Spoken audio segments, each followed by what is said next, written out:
नमस्कार, मी अमित काळे न्यूज डंकामध्ये आपलं मनापासून स्वागत करतो। आमच्या असंख्य श्रोत्यांना, वाचकांना या दिवाळीच्या मनपूर्वक शुभेच्छा। बांगलादेशमध्ये इस्लामी कट्टरपंथ्यांकडून हिंदूंवर सतत हल्ले सुरू आहेत। एक ताजी घटना चिटगावमधील सीताकुंडा भागातून समोर आली आहे। तिथं एका हिंदू पत्रकार लिटन कुमार चौधरी यांच्यावर जमावानं हल्ला केला। ही घटना सीताकुंडा नगरपालिका येथील रेल गेट भागात असलेल्या श्यामा पूजा मंडप समोर घडली। हल्ल्यात 45 वर्षीय पत्रकार लिटन कुमार चौधरी गंभीर जखमी झालेत। त्यांना चिटगाव मेडिकल कॉलेज हॉस्पिटलमध्ये दाखल करण्यात आले। चौधरी दैनिक जनकंठ मध्ये सीताकुंडा येथील वार्ताहर आहेत आणि सीताकुंडा प्रेस क्लबचे माजी महासचिव सुद्धा ते राहिलेले आहेत। सोशल मीडियावर या घटनेचा एक व्हिडिओ समोर आलेला आहे। स्थानिक मीडिया रिपोर्टनुसार हा हल्ला असद बहिनी नावाच्या गटाच्या सदस्यांनी केला। हल्लेखोरांनी चौधरींवर आरोप केलेत की ते अवामी लीगचे एजंट आहेत आणि खोट्या बातम्या पसरवत आहेत। हल्ल्यानंतर लिटन कुमार चौधरी यांना प्रथम सीताकुंडा उपजिल्हा आरोग्य केंद्रात नेण्यात आलं, जिथं प्राथमिक उपचारानंतर त्यांना चिटगाव मेडिकल कॉलेजच्या हॉस्पिटलमध्ये रेफर करण्यात आलं। लिटन चौधरी यांचा मुलगा राकेश चौधरीनं सांगितलं की त्याचे वडील रात्री त्यांच्या घरासमोर काही लोकांशी बोलत उभे होते। त्या दरम्यान अचानक काही तरुण तिथं आले आणि त्यांच्या वडिलांविरुद्ध अपमानजनक शब्द वापरण्यास त्यांनी सुरुवात केली। त्यानंतर त्यांनी लिटन चौधरी यांच्यावर हल्ला केला। हल्लेखोरांनी त्यांच्या वडिलांचा मोबाईल आणि पाकिटसुद्धा काढून घेतलं। या हल्ल्यात त्यांच्या डोक्याला गंभीर जखमा झाल्यात, भरपूर रक्तसुद्धा वाहून गेलेलं आहे। दिवाळीच्या आनंदाच्या काळात समाजवादी पक्षाचे अध्यक्ष अखिलेश यादव यांचं एक विधान चर्चेत आलंय। त्यांनी दिवाळीच्या दिव्यांवर खर्च करणं हे वाया जाण्यासारखं असल्याचं सांगितलं आणि ख्रिसमससारख्या सणाशी तुलना केली। त्यांच्या या विधानामुळं हिंदू धर्मीयांमध्ये संताप व्यक्त होतोय।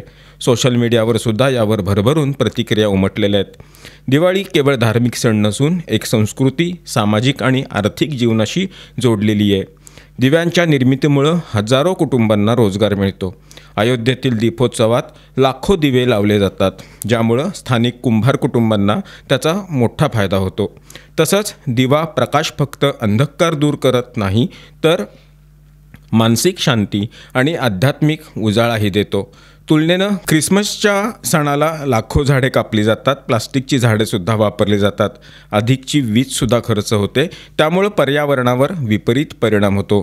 पंतप्रधान नरेंद्र मोदी यांचं स्वदेशी उत्पादन प्रोत्साहन आणि दिव्यांच्या महत्त्वाचं आवाहन यावरून असं दिसतं की दिवाळी केवळ सण नसून आर्थिक, सामाजिक आणि पर्यावरणीय दृष्टिकोनातून सुद्धा महत्त्वाची आहे।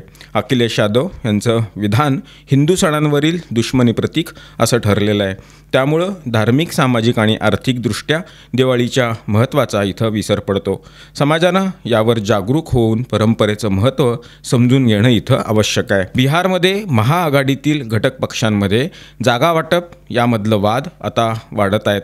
काँग्रेसमध्ये तिकीट वाटपातील असंतोष स्पष्टपणे समोर आला आहे। पक्षातील अनेक नेत्यांनी, ज्यात रिसर्च सेलचे माजी अध्यक्ष आणि प्रवक्ते आनंद माधव यांचा समावेश आहे, त्यांनी आरोप केला की तिकीट वितरणामध्ये गडबड झाली आहे आणि पैसे घेऊन तिकीट वाटप करण्यात आलेलं आहे। माधव यांनी पक्षाचा राजीनामा दिला आणि इतर नेते जसं की छत्रपती यादव, गजानंद शाही, नागेंद्र प्रसाद आणि रंजन सिंग यांनी सुद्धा आपली नाराजी व्यक्त केली आणि म्हटलं की बिहार निवडणुकीत काँग्रेस 10 जागासुद्धा जिंकू शकणार नाही।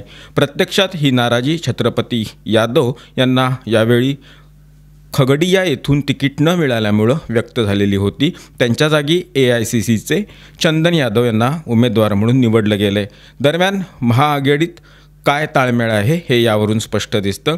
झारखंड मुक्ती मोर्चा या पक्षानं स्वतंत्रपणे निवडणूक लढवण्याचा निर्णय घेतल्यामुळं परिस्थिती अधिक क्लिष्ट झाली आहे।